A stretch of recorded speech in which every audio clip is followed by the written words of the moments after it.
Welcome to this screencast. My name is Michelle Abenchan. This is for Introduction to Literature, and this is our final project. Today we're going to be exploring the question, what is justice? Justice is often served in the form of irony. Oftentimes, the point and theme of the literature is not obvious until the ironic unveiling of the ending. I intend to show that these 5 texts will entice an audience if the ironic factor is unveiled at the end of the story. In the story of No Name Woman, our narrator discovered that she once had an aunt. She had never met this aunt, who died at her own hand, and speculated about her life and the extramarital affair she had, which led to an illegitimate pregnancy. Because of this terrible taboo in their culture, the local villagers attacked and destroyed the family home and their belongings. After the aunt committed suicide by throwing herself and her newborn child down the well, the villagers pretended like she never had existed as a punishment. Quote, her betrayal so maddened them, they saw to it that she would suffer forever even after death. Unquote. Page 752. Our narrator realized by her own silence she had readily participated in the aunt's punishment as well. Quote, but there is more to this silence. They want me to participate, and I have. Unquote. Page 752. For the aunt, there was no justice, although the villagers believed that there was. With a fabulously mapped-out plot, Zora Neale Hurston epitomized irony as she described the life of a poor washerwoman and her 15-year marriage to a woman-chasing abuser in sweat. This hard-working woman, who was terribly afraid of snakes, had an internal turmoil both loving and hating her husband. Quote, I hates you to the same degree that I used to love you. Unquote. Page 575. The townspeople watched the husband as he flaunted his affairs and delved into laziness, and secretly the local men despised him for the transformation he had caused her. As a vicious prank, he brought a rattlesnake into their home, but later fell victim to a fatal bite. This bit of irony shows a circular motion, as his foolish joke intended to frighten her, but took his life, and she did nothing to save him. Quote, she waited in the growing heat, while inside she knew the cold river was creeping up, and up to extinguish that eye which must know by now that she knew. Unquote. Page 577. As opposed to No Name Woman with its subtle irony, Sweat illustrates the meaning of the old saying, what comes around goes around, a stroke of luck, or genius, or justice. Cinderella, a traditional fairy tale, was penned as a poem by Anne Sexton in 1971. The story was about a lonely maiden who was cruelly overworked by her spoiled stepsisters.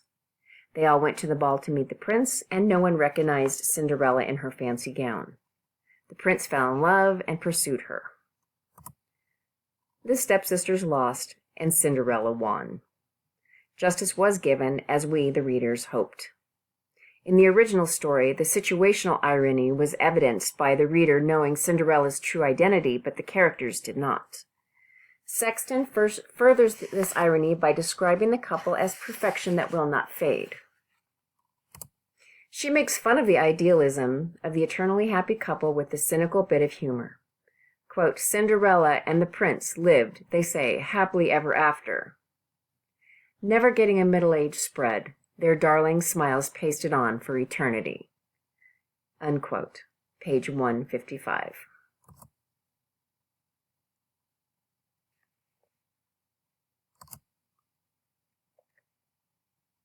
Antigone was a classic story, and as with most Greek tragedies, ended the story with a twist of plot that rivaled a pointed dagger.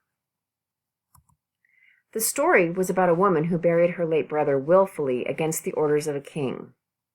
In a rage, the king had her imprisoned and left to die. The king's son was engaged to her and protested, seeing her act as one of loyalty and kindness. Sentry, quote, How dreadful when the king, quote, how dreadful when the right judge judges wrong, unquote. Page 353. Once the stubborn king realized his error, he went to release Antigone only to find that she had committed suicide. Thereafter, so did his son. In a dramatic blow of irony, the king lost much more than his daughter-in-law. Caragos, quote, and it must be done at once. God moves swiftly to cancel the folly of stubborn men, unquote. Page 371. Antigone taught the king and all of the readers that stubborn pride comes at a very high price, and justice was once again served in the form of cruel irony. Nathaniel Hawthorne's classic story, Young Goodman Brown, was staged during the time of the Salem witch trials. Although it was not specified what sin he wished to indulge in, the protagonist left his innocent wife, adorned in her pink ribbons, to go out on an errand of debauchery. Quote, what a wretch am I to leave her on such an errand, unquote. Page 79. Witnessing the dark and evil practices in the dense forest, Brown feared for his innocent wife, yet stayed for the rituals. Quote, evil is the nature of mankind. Evil must be your only happiness.